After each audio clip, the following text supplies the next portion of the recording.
Hey everyone, it's me, Ricky. I'm here with a pretty serious announcement. I understand this isn't what I usually make.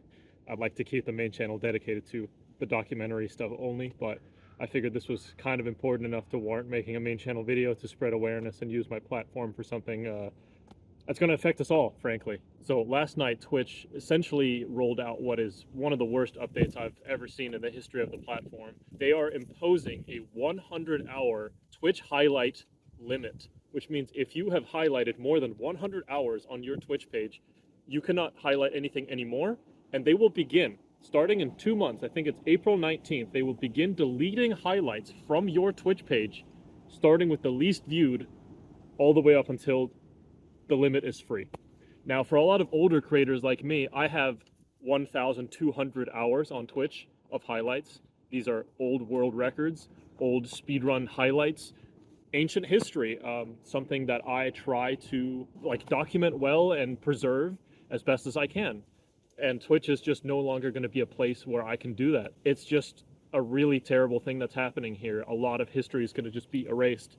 If you enjoy watching creators like Summoning Salt, Bismuth, Easyscape, Tomato Anus, or my own videos for that matter, this is going to affect the history of things a lot, especially for us that use older videos from like 2012, 13, the early days of Twitch.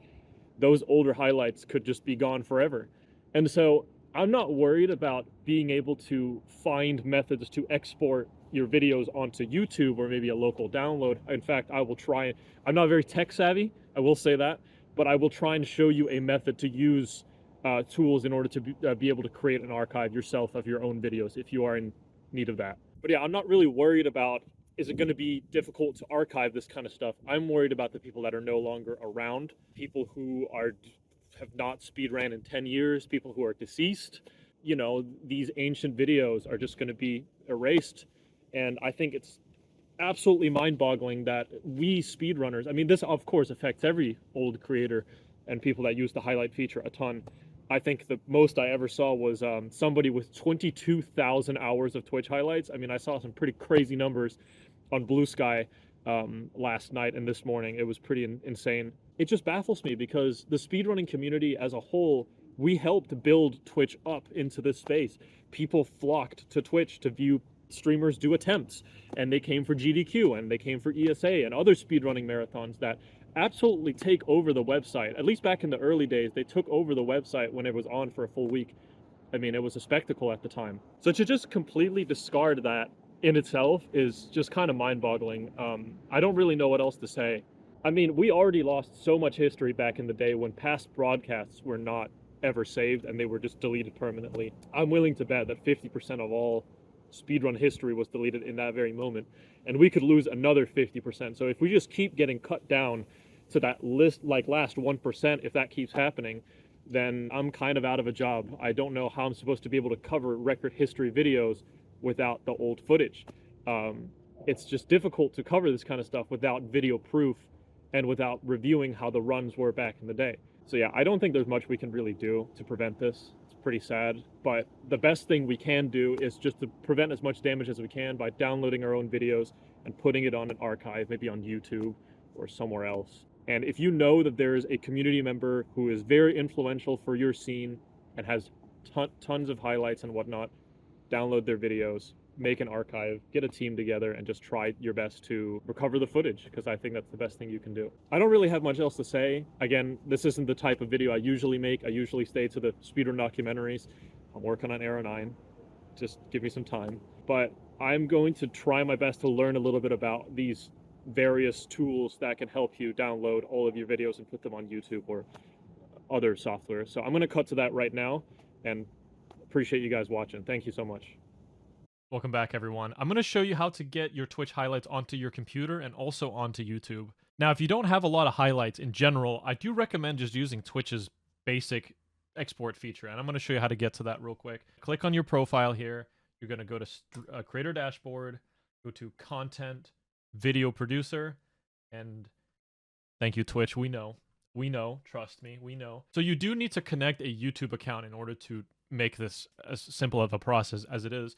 But once you've done that, you basically click the three dots there, you hit export, and then start export. This is just because I've been on Twitch forever, but try to not put like exclamation marks or hashtags or something in the title. Sometimes the export will fail. I'm sure it's just an old glitch that's been fixed by now, but back in the day, man, some of my runs would just not go onto YouTube because of like special symbols in the title. So I recommend this export feature if you don't have a lot of videos and if you just want to create an archive on YouTube. Now, if you're like me or many other people that have hundreds of videos you need to download and want them on your computer so you can manually upload them to a cloud or YouTube or something like that, look no further than Twitch Downloader by Lay295. In order to download it, you're going to go to Releases. You're going to scroll down to Twitch Downloader GUI 1.55.2 Windows x64. Once you've downloaded that, you're going to open it. You're going to go to Twitch Downloader WPF. Open that exe. And here is your Twitch downloader. So you can just manually paste all of your links into this VOD downloader, but I have something better for you. You're going to want to go to Task Queue, search VODs down here, and type for your own channel. So I'm going to go ahead and do the Rixer. And here's all my videos. I have 979. I checked earlier. And what you can do is, if you have a really beefy PC and you think you can download like everything at once, you can do videos per page 100, and then it'll show 100 per. You hit select all, and it'll select all 100 videos. Next page, select all, and it'll go to 200, and you can just keep going like that. And it only takes, depending on how many videos, it can take a few seconds to a couple of minutes to select all of these. Now, I will warn you, I have a pretty beefy PC, and it still took me about 3 or so minutes for the program to, like, crash, like, basically to, like, load all of these files into the program. So I really don't recommend downloading more than, like, maybe 50 or 30 at a time. So if you have a lot of videos like this, it could take a while. So I think I would just recommend download 30 at a time. Just be patient with it. So just to show you, I'm just going to download, like, 5 random VODs here. We're just going to download some of these. There we go. We're going to hit add to queue, and then this window will pop up. We're going to hit download video, and you can set the quality as well if you want. We're just going to leave it on source. You can download the chat as well, which is a really cool feature in my opinion. You can basically download the information from your chat with a JSON file, a text file, or an HTML.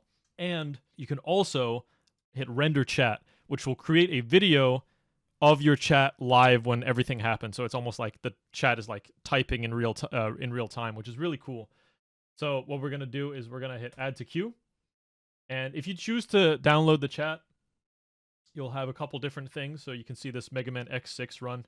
The chat is downloaded, and you can see it says 2 out of 4. So it needs to download the VOD and then a couple of other different like lanes, I suppose. But there you go. It's just, and then it downloads and it works wonders. And it's able to download multiple at a time. You can set the settings over here on the right. But that's pretty much going to be it, guys. A couple of closing words while you just while this closes out. I really hope Twitch just reverts this feature. I mean, they probably won't. But we can hope that with enough backlash, maybe something will happen.